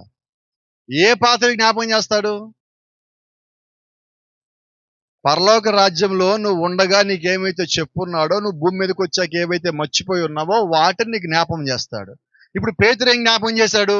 మనం యేసుక్రీస్తు నామములో బాప్తిజం పొందాలని జ్ఞాపం చేశాడు. పౌలు ఏం జ్ఞాపం చేస్తున్నాడు? నువ్వు క్రీస్తు, అనేక మంది ప్రభువులు ఉన్న దేవతలు, నీకు దేవుడు ఒక్కడే అని జ్ఞాపం చేస్తున్నాడు. ఇప్పుడు వాళ్ళు చేస్తుంది ఏంటంటే, వాళ్ళు ఉన్న పరిశుద్ధాత్మ మనకి సర్వసత్యము తెలియజేస్తున్నది, లోతైన సత్యం తెలియజేస్తుంది. చూడండి, మన దగ్గర ముచ్చట్లు లేవు, కథలు లేవు, కాలక్షేపాలు లేవు. ఏముండదంటే వాక్యం ఒకటే ఉండదు. ఇక మనకేం కావాలి? ఎందుకంటే దేవుడు వచ్చిందే మన జ్ఞాపం చేయటానికి. మనం ఎక్కడ తప్పిపోయామో, ఎక్కడ జారిపోయామో తెలియచేయటానికే దేవుడు సంఘాలను కట్టింది, సేవకులను తీసుకొచ్చింది, 5 రకాల పరీక్షలు పెట్టింది. ఇంత మన చదివి అవసరం రాసిన పత్రికలో ఆయన చెప్పలేదా? క్రీస్తు శరీరము క్షేమాభివృద్ధి చెందుటకు. దేని కొరకు ఈరోజు కూడిక? క్షేమాభివృద్ధి చెందటానికి. ఇక్కడ మనందరూ కూడుకున్నాం. ఎవరో ఒకళ్ళు దేవుడి నామాన్ని అంగీకరించి రక్షణలోకి వస్తే అది ధన్యత కదా. యేసుకు జక్క ఇంటికి వచ్చింది దేనికి చెప్పండి? జక్క ఇంట్లో గ్రోకుడిక యేసుక్రీస్తుని పిలిచాడు, ఆయన ఇంటికి వచ్చాడు. ఏం జరిగిందంటే ఆయనలో రక్షణ పొందాడు. జక్క రక్షణ వచ్చింది. ఎంత ఆశ్చర్యం అండి! దేవుడు ఎంత గొప్ప దేవుడు చూడండి. అక్కడ ఆయన మొత్తం ఇంట్లోకి వచ్చి ఒక్క మాట కూడా మాట్లాడలా, అలాగే కూర్చున్నాడు. జక్క ఇంట్లోంచి బయటకు వెళ్ళిపోయి రోడ్డు మధ్యలో నుంచి పెద్ద కేక పెట్టాడు. నేను ఎవరి దగ్గర నుంచి అన్యాయంగా తీసుకుని రెట్టింపిస్తా, తీసుకుపోండి. మళ్ళా బయటికి పోయి కేకేశాడు. నేను సంపాదించాలని సగం అమ్మేసి బేదరికిస్తా, తీసుకుపోండి అన్నాడు. యేసుక్రీస్తు ఏమైనా చెప్పాడా? ఏమైనా మాట్లాడా? ఏమైనా బోధించాడా? నీ ఆస్తి అమ్మేమన్నాడా? ఇతరులకు ఇచ్చేయమన్నాడా? అన్యాయంగా తీసుకున్నామన్నాడా? తిరిగి ఇచ్చేయమన్నాడా? ఏమి చెప్పాలా? ముందు రోజు ఉదయం యేసుక్రీస్తు చేసిన ప్రసంగం ఏంటంటే, యవనస్తుని ధనవంతుడు ఒక మాట అన్నాడు, నీకు ఉన్నయన్ని అమ్మేసి నువ్వు బేదలకు ఇచ్చేదాన్ని వెంబడించు అన్నాడు. ఇప్పుడు జక్కయ్య పని చేస్తున్నాడు, ఆయనకి ఏం బోధించాల. కారణం ఏంటంటే, యేసుక్రీస్తు అక్కడ ఉండగా ఆయనలో ఉన్న పరిశుద్ధాత్మ యొక్క ప్రభావము జక్కయ్య మీద పనిచేస్తున్నాడు. వాక్యం యొక్క ప్రభావం ఆయన మీద పనిచేస్తుంది. ఆయన త్వరగా నిర్ణయాలు తీసుకుంటున్నాడు. అప్పుడు యేసుక్రీస్తు దగ్గరికి జక్కయ్య వచ్చిన తర్వాత అప్పుడు యేసుక్రీస్తు అంటున్నాడు, అప్పుడు దాకా యేసుక్రీస్తు ఏం మాట్లాడలా. అప్పుడు అంటున్నాడు, నేడు ఈ ఇంటికి, అంటే నువ్వు ఒప్పుదల కలిగేంత వరకు రక్షణ లేదు. నువ్వు చర్చికి రావచ్చు పోవచ్చు, కానీ రక్షణ, ఒప్పుదల లేకుండా రక్షణ లేదు. అందుకని పాప క్షమాపణకి ముందేం కావాలి? నువ్వు ఒప్పుదల కలిగి ఉండాలి. ఇప్పుడు దేవుడు అక్కడికి వెళ్ళి జక్క ఇంట్లో కూర్చోగానే జక్క దేనికి వచ్చాడు? ఒప్పుదలకు వచ్చాడు. అప్పుడు అంటున్నాడు, నేడు ఈ ఇంటికి రక్షణ వచ్చి ఉన్నది. అక్కడ ఇంకొక మాట అన్నాడు, ఈయన అబ్రహాము కుమారుడే కదా. ఎవరు కుమారుడైనా? అబ్రహాం ఎవరు? అబ్రహాం దేవుడి కుమారుడైతే, జక్కే అబ్రహాము కుమారుడైతే, మరి ఇప్పుడు జక్కే నిజంగా ఎవరు కుమారుడు అవ్వాలి? దేవుడి కుమారుడు అవ్వాలి. కానీ దేవుడు ఏం చేశాడంటే, అబ్రహాంకు మాట ఇచ్చేశాడు, భూమి మీద అందరూ నీ సంతానం అన్నాడు. కాబట్టి ఇప్పుడు ఆయన నా సంతానం అనలేడు. అందుకని ఏమన్నాడు? జక్కయ్య నువ్వు అబ్రహాము కుమారుడివే. అబ్రహాం ఈయన కుమారుడు కాబట్టి, అబ్రహాంకి మాట ఇచ్చాడు కాబట్టి, ఈయన అబ్రహాం కన్నా తనను తాను తగ్గించుకొని అబ్రహాం హెచ్చించి, ఇదిగో ఈయన అబ్రహాము కుమారుడు కాదు అంటున్నాడు.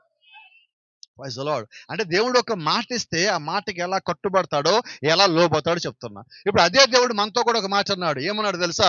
ఇదిగో నేను ఉండగా నన్ను తిట్టినా, కొట్టినా, దూషించినా ఏమన్నా క్షమిస్తా. అయితే వెళ్ళిపోయిన తర్వాత పరిశుద్ధాత్ముడు రంగం మీదకి వచ్చాక ఆయనకి వ్యతిరేకంగా మీరు ఒక్క మాట మాట్లాడినా పాప క్షమాపణ లేదు. ఇప్పుడు ఆ మాటకి ఎంత కట్టుబడతాడు ఆయన? నిజమేనా? ఒకసారి చూద్దాం. బైబిల్ చివరి పేజీకి వెళ్ళిపోదాం. బైబిల్ చివరి పేజీ, ప్రకటన గ్రంథం 22వ అధ్యాయము 16 నుంచి చదువుకుందాం. ప్రస్తుతం 17, 18 చదవాలి, 16 నుంచి చదువుదాం.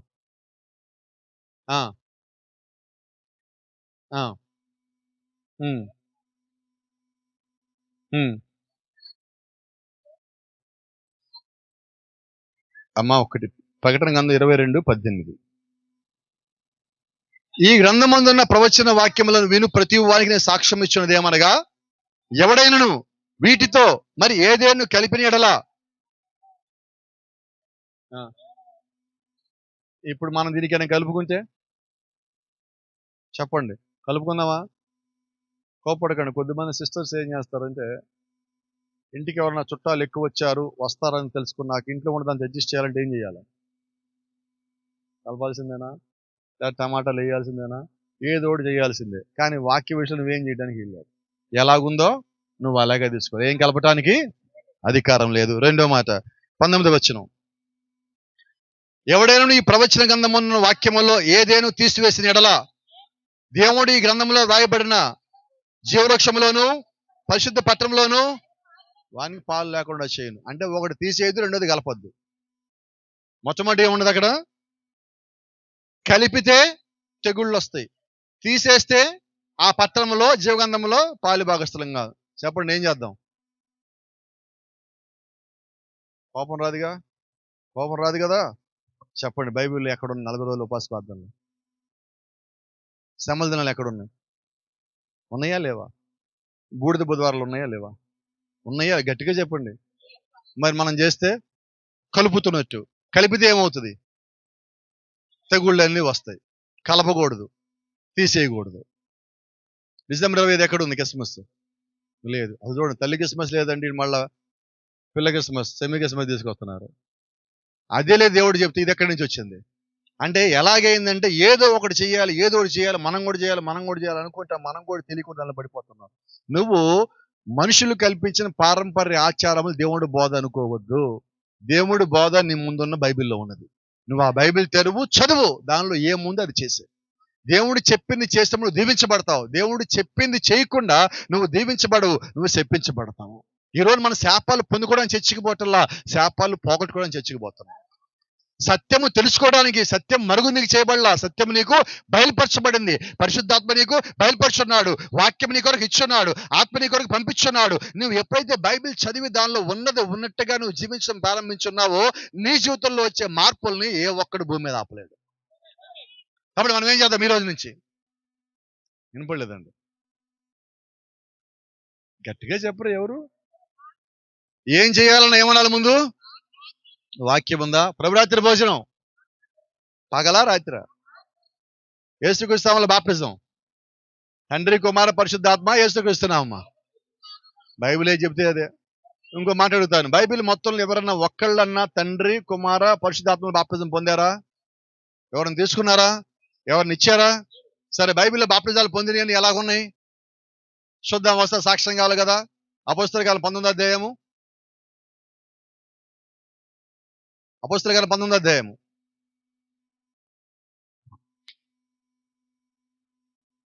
పౌలు పై ప్రదేశం సంచరించి ఎఫెసుకు తిరిగి వచ్చినప్పుడు కొందరు శిష్యులను చూచి, నేనే చెప్పాలి కదా, మీరు విశ్వసించినప్పుడు పరిశుద్ధాత్మను పొందుతాను వాడు అడుగుగా, వారు పరిశుద్ధాత్ముడు నాడు సంగతే మేము ఎరుగమనరి. అప్పుడు అలాగైతే మీరు దేన్ని బట్టి బాప్తిజం పొందుతారు? అడుగుగా యోహాను బాప్తిజాన్ని బట్టి. వాళ్ళు ఏమన్నారు? మనలాగా సమాధానం చెప్పారు, పెద్ద భాస్కర్ దగ్గర బాప్తిజం పొందామండి. ఏ భాస్కర్ గారు? పెద్ద భాస్కర్ దగ్గర. ఏ భాస్కర్ అంటే యేసుక్రీస్తుకి బాప్తిజం ఇచ్చాడు కదా, ఆయన దగ్గర పొందామన్నారు. మనమైతే ఏమంటాం? అంత పెద్ద భాస్కర్ ఇచ్చి ఆయన నిజమే ఇచ్చుంటాడు. కానీ పౌలు గారు కదా అక్కడ ఏమంటున్నాడు? ఆత్మతో నింపబడిన వ్యక్తి ఏమంటున్నాడు? అందుకు పౌలు, యోహాను తను వెనుక వచ్చాను అనగా యేసు అందు విశ్వాసం ఉంచమని మారు మనసు విషయమే బాప్తిజం వచ్చును. వారు ఆ మాటలు విని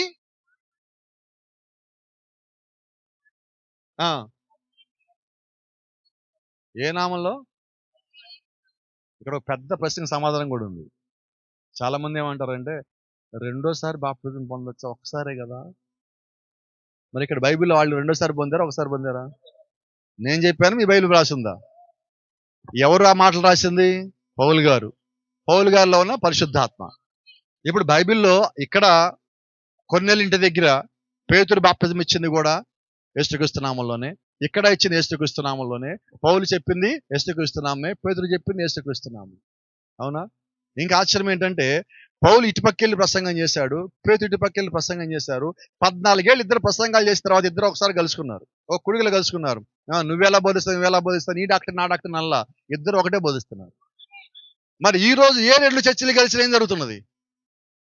ఆ బోధ తప్పు, ఈ బోధ తప్పు. నేనంట బోధలు పక్కన పెట్టండి, మనుషులు పక్కన పెట్టండి, సంఘాలు పక్కన పెట్టండి, ఎవడు ఏం ములిచాడు పక్కన పెట్టి, నాకు అనవసరం. బైబిల్ ఏం చెప్పిందో నాకు కావాలి. ఎవడు ఏం చెప్పిన బైబిల్తో పోల్చు. బైబిల్లో ఉంటే నువ్వు చెయ్యి. పౌలు చెప్పింది అదే, పేతురు చెప్పింది అదే, యేసుక్రీస్తు చెప్పింది అదే, పాత నిబంధన చెప్పింది అదే, ప్రవక్తలు చెప్పింది అదే, అపోస్తలులు చెప్పింది అదే. వాళ్ళందరికీ రాని తేడా ఈరోజు మనకెందుకు వస్తుందంటే, మనకి నచ్చిన బోధ మనం వెంబడిస్తున్నాం, నచ్చిన సంఘాన్ని వెంబడిస్తున్నాం, మనకు అనుకూలంగా ఉన్న సంఘాన్ని మనం వెంబడిస్తున్నాం. అంతేనా? ఇలా మాట్లాడుకుందాం. మనకు చర్చిలో పాస్టర్ గారితో గొడవ అయింది. నీదేనా చర్చి? ఇంకోటి లేదా మాకు? ఇదేంటిది? మళ్ళీ ఆ చర్చి బాగోపోతే, అది బాగోపోతే తిరుగుదాం. చర్చిలు కాదు మారాల్సింది, నువ్వు మారాలా, నేను మారాలా. మారాల్సింది ఎవరు? మనము. మనం మారకుండా చర్చిలు మార్చిన ప్రయోజనం ఏంటి? వాక్యము మారదు, ఆయన ప్రభావం మారదు. నువ్వు వాక్యం లోపలికి వస్తే ఆయన ప్రభావం నీలో ఉంటే నువ్వు మారుతావు. ఈరోజు మనం ఏం చేయాలంటే మనల్ని మనము దేవుడికి సమర్పణ చేసుకుందాం. ఎప్పుడైతే నువ్వు కూడా సమర్పణ చేసుకున్నావో, దేవుడి కొరకు నిలబడ్డావో, మేడ కిందకు దిగి వచ్చిన అదే అగ్ని ఈ కాలంలో మళ్ళా నీ మీద దిగి రావాల్సి ఉన్నది. ఆ అగ్నిని కూడా మార్చవలసి ఉన్నది. నిన్ను కూడా పరిపూర్ణమైన దేవుని యొక్క శరీరంగా మార్చవలసి ఉన్నది. ఆయన సంఘంగా తయారు చేయవలసి ఉన్నది. ఆ రాకడలో కేక పెట్టినప్పుడు నువ్వు ఏ స్థితిలో ఉన్నా కూడా నీవు కూడా ఆయన వాక్యాన్ని వెంబడించున్నావు కాబట్టి ఆ స్వరం ఎక్కడికి పిలిచిందో నీవు అక్కడికి వెళ్ళే వ్యక్తిగా ఉంటావు. దాన్నే ఎత్తబాటు అంటారు, దాన్ని ఆయన రాకడ అంటారు, దాన్ని నిత్య జీవనంలోకి వెళ్ళమంటాం, దాన్ని శరీరాల మార్పు అంటాం. ఈ రోజు మనం సంఘానికి వెళ్ళే దేనికంటే పండగలు కాదు, పార్టీలు కాదు, పాటలు కాదు, డెకరేషన్ కాదు, చుట్టూ ఉన్న చుట్టానికి కాదు, సంఘం చిన్నదా పెద్ద చెప్పడానికి కాదు, మారి పరలోకం పోతాం. అవునా? మారాలంటే వాక్యం కదా మార్చాలి. సంఘంలో మనం కూర్చుంటే చర్చిలో పరిస్థితులు మనం మార్చవు. వాక్యము నువ్వు నమ్మిన దాన్ని బట్టి, నువ్వు కలిగి ఉన్న విశ్వాసం బట్టి నిన్ను మారుస్తుంది. కాబట్టి ఏం చెమ్ముదాం ఇక్కడి నుంచి? ఇప్పుడు వాక్యం నమ్మాలా, విశ్వాసం కలిగి ఉండాలా, ప్రార్థన చేయాలి. God bless you. దేవుడు మిమ్మల్ని దీవించును గాక.